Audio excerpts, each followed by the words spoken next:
guys sa mag DIY, sa mag LCD, mag change, magpapalit ng LCD ba, huwag kalimutang tanggalin ito yung sticker na block. Tanggalin yan para magandang kinalabasan.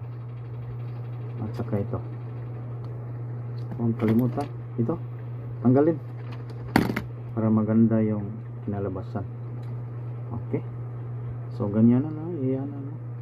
Tapos okay, try natin.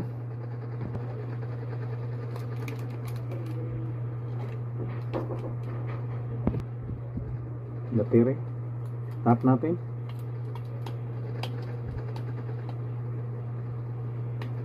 Subukan mag-on. Ito na siya.